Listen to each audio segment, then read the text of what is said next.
શ્રી પરમાત્મને નમઃ. વસુદેવસુતં દેવં કંસચાણૂરમર્દનમ દેવકી પરમાનંદં કૃષ્ણં વંદે જગદ્ગુરું. શ્રીકૃષ્ણં વંદે જગદ્ગુરું. શ્રી કૃષ્ણ પરમાત્માની કૃપા તથા આશીર્વાદથી આપણે આજે શ્રીમદ્ ભગવદ્ ગીતાની યાત્રામાં પહોંચી ગયા છે. અધ્યાય 8મો, અક્ષર બ્રહ્મયોગ.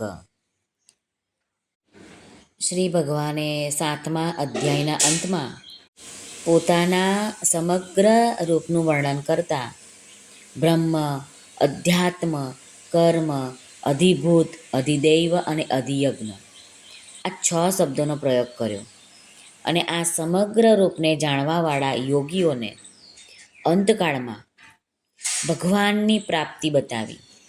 આ સાંભળીને આ 6 શબ્દોને સ્પષ્ટ રૂપે સમજવા માટે અર્જુન 8મા અધ્યાયના આરંભના જ શ્લોકમાં કુલ 7 પ્રશ્નો કરે છે. તો ચાલો આપણે આ 8મો અધ્યાય શરૂ કરીએ. ઓમ શ્રી પરમાત્મને નમઃ. શ્રીમદ્ ભગવદ્ ગીતા અથાષ્ટાદમોऽધ્યાયઃ.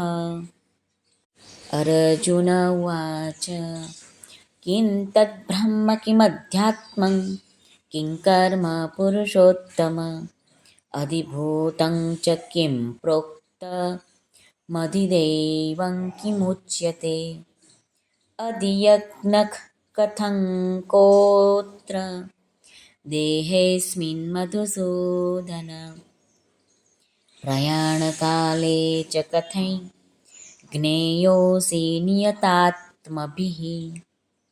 આ શ્લોકમાં આવતા સંસ્કૃત શબ્દોના ગુજરાતી અર્થ સમજીએ.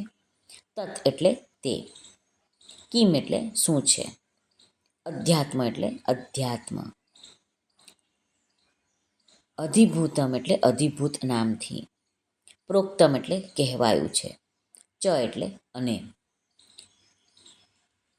ઉચ્યતે કહે છે, અત્ર એટલે અહીં, કહ કોણ છે, અસ્મિન એટલે આ, દેહ એટલે શરીરમાં, કથમ એટલે કેવી રીતે, નિયતાત્મભિઃ વશીભૂત અંતઃકરણવાળા માણસો વડે, પ્રયાણકાલે એટલે અંતકાળે, કથમ એટલે કયા પ્રકારે, જ્ઞેયઃ જાણી શકાવો, અસી એટલે છો.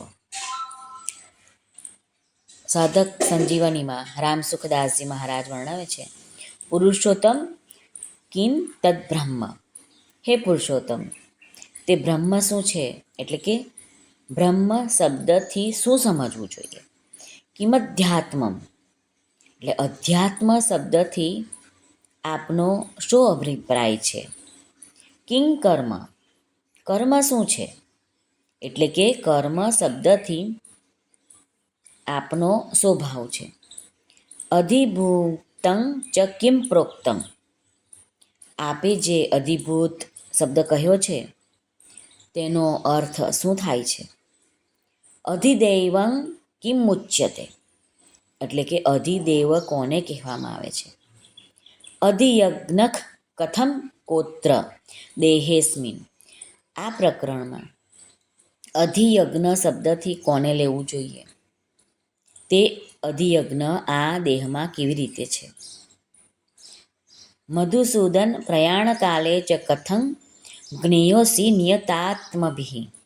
હે મધુસૂદન, જે પુરુષો વશીભૂત અંતઃકરણવાળા છે, જેઓ સંસારથી સર્વથા દૂર થઈને અનન્ય ભાવે ફક્ત આપમાં જ લાગેલા છે, તેઓ દ્વારા અંતકાળમાં આપ કેવી રીતે જાણવામાં આવો છો, એટલે કે તેઓ આપના કયા રૂપને જાણે છે અને કઈ રીતે જાણે છે.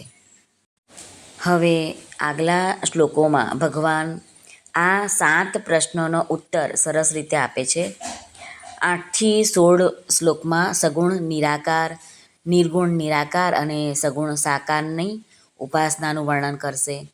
શ્લોક 17-22 ભગવાન બ્રહ્મલોક સુધીની અવધિનું અને ભગવાનની મહત્તા તથા ભક્તિનું વર્ણન કરશે. શ્લોક 23-28 શુક્લ પક્ષ અને કૃષ્ણ પક્ષની ગતિનું વર્ણન તેમજ તેને જાણવાવાળા યોગ્યનો મહિમા ભગવાન કહેશે. તો આપણે દરરોજના એક બબે શ્લોકનું વિવેચન લઈશું. એના શબ્દોના અર્થ પણ કહેવાનો પ્રયત્ન કરીશું અને ગુજરાતી ભાષાંતર પણ કહીશું. દરરોજ અમારા જે શ્લોક આવે છે તે તમે સાંભળો. દરરોજ એક શ્લોકનું વર્ણન આવે છે તે આપ સાંભળો.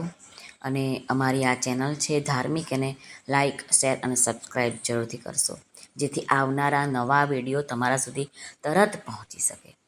આપ સર્વનો ખૂબ ખૂબ ધન્યવાદ. સર્વને ભાવથી જય શ્રી કૃષ્ણ. રાધે રાધે. હરિઓમ તત્સત. જય ગુરુદેવ દત્ત. જય સ્વામિનારાયણ. જય માતાજી. નમઃ પાર્વતે પતે. હર હર મહાદેવ. સિદ્ધેશ્વર મહાદેવની જય. સર્વનું કલ્યાણ થાઓ. સર્વનું કલ્યાણ થાઓ. સર્વનું કલ્યાણ થાઓ.